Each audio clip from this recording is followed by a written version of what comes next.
Hi friends, nice to see you. Miss Janet here, coming to you from the library.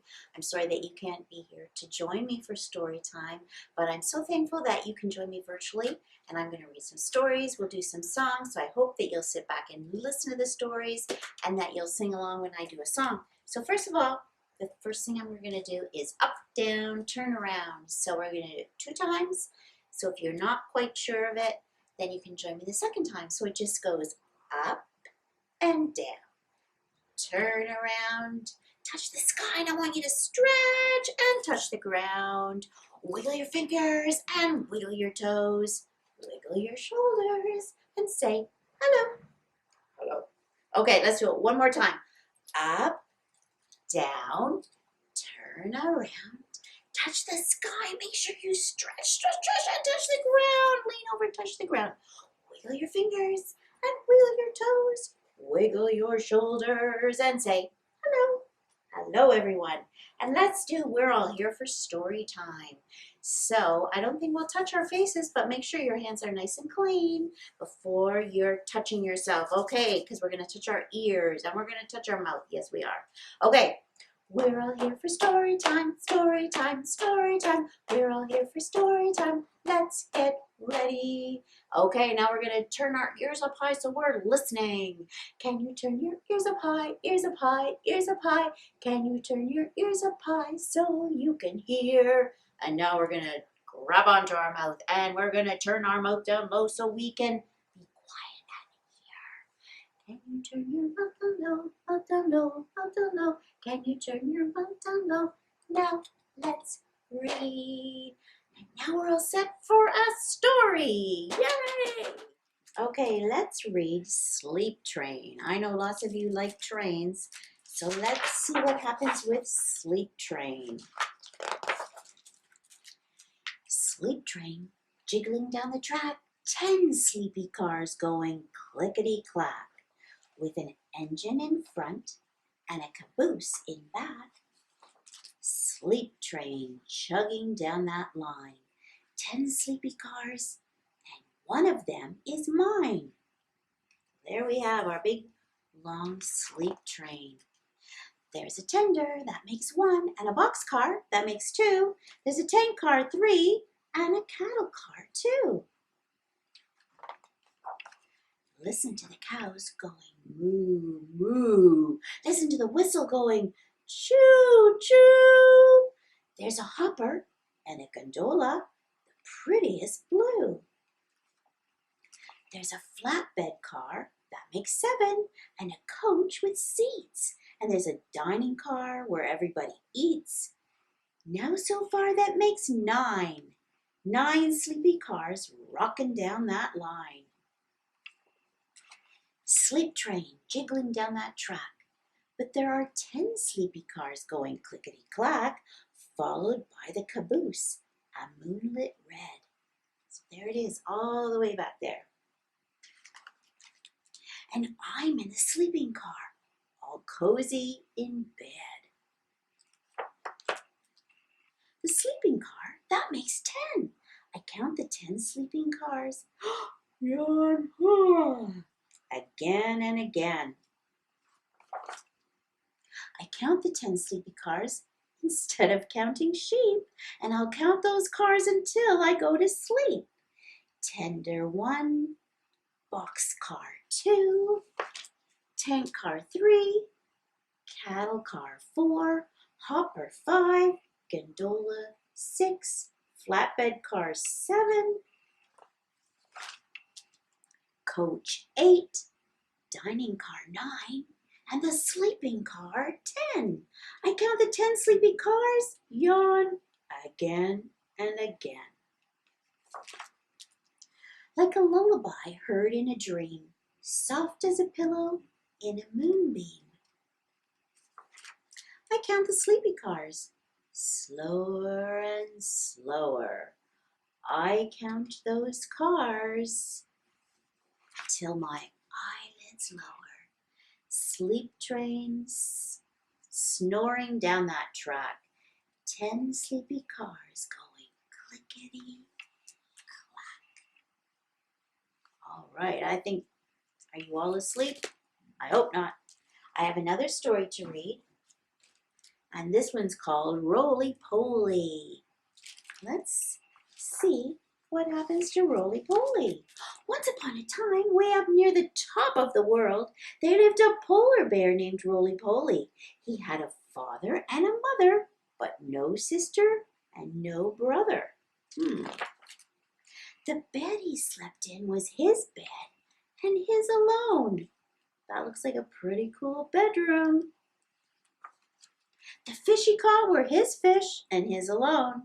The walrus tooth that he played with was his walrus tooth and his alone. Life was grand.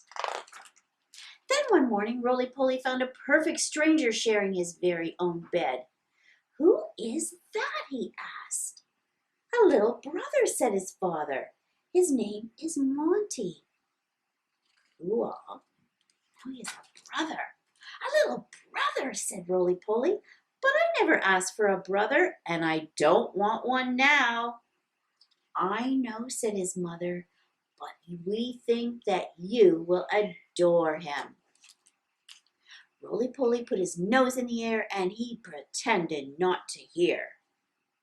He didn't want that brother. Monty tumbled all over him. "Hey," said Roly Poly, "don't do that. I never asked for a little brother and I don't want one now." And he stood up and he stormed off. Off he goes. Oh dear. Later, Monty sat on him. "Hey," said Roly Poly, "don't do that. I never asked for a little brother and I don't want one now." And he stood up and he stormed off again. "I'm coming too," said Monty. Roly Poly put his nose in the air and he pretended not to hear. A little later, Roly Poly caught a fish. That's pretty cool.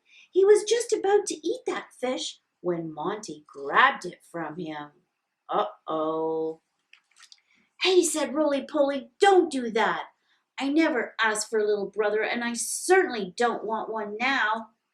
He stormed off again, clutching the walrus tooth tightly to his chest. "I'm coming too," said Monty. Roly Poly put his nose in the air and he pretended not to hear. Monty crept up behind Roly Poly and he snatched the walrus tooth right out of his paws. "Get lost!" yelled Roly Poly. "Get lost right now!" And at precisely that moment, the ice beneath them groaned and cracked and broke in two. Oh no, Monty began to drift away. What's gonna happen? Roly Poly put his nose in the air and he pretended not to notice. The gap in the ice grew wider. "Help!" cried Monty. "Help!" Roly Poly pretended not to hear. "Help!" cried Monty again. At which point Roly Poly could bear it no longer. "Don't cry, little Monty," he called out. "Please don't cry. I'm on my way." And he leapt into the icy sea. From that day onward, believe it or not, and in spite of everything, Roly Poly and his little brother lived happily ever after. Well, mostly. I think they were pretty typical, weren't they? They loved each other. Okay, friends, I want you to join me to do this rhyme. Some of you may know it. I will just tell you what it is. We're going to do clap and tap and clap and tap. And the rhyme says this. It goes, bread and butter, marmalade and jam. Let's say hello as loudly as we can. So say hello as loud as you can and go, hello! Okay, now we're going to do bread and butter, marmalade and jam. Let's say hello as softly as we can. So whisper, go, hello, hello. Good job. Bread and butter, marmalade and jam. Let's say hello as quickly as we can. Can you say it really, really fast? Go, hello, hello. Good job. Bread and butter, marmalade and jam. Let's say hello as slowly as we can. Hello. Good job. And let's do bread and butter, marmalade and jam. Let's say hello as high as we can. Say Bread and butter, marmalade and jam. Let's say hello as low as we can. Say hello, hello. All right, good job, friends. And I brought my puppet today. I brought my parrot, and she has a name. Her name is Perky Bird, Mrs. Perky Bird. She is so beautiful. She's so soft. I'm sorry you're not here to touch her, but you can imagine how soft she is. And she has such beautiful bright colors.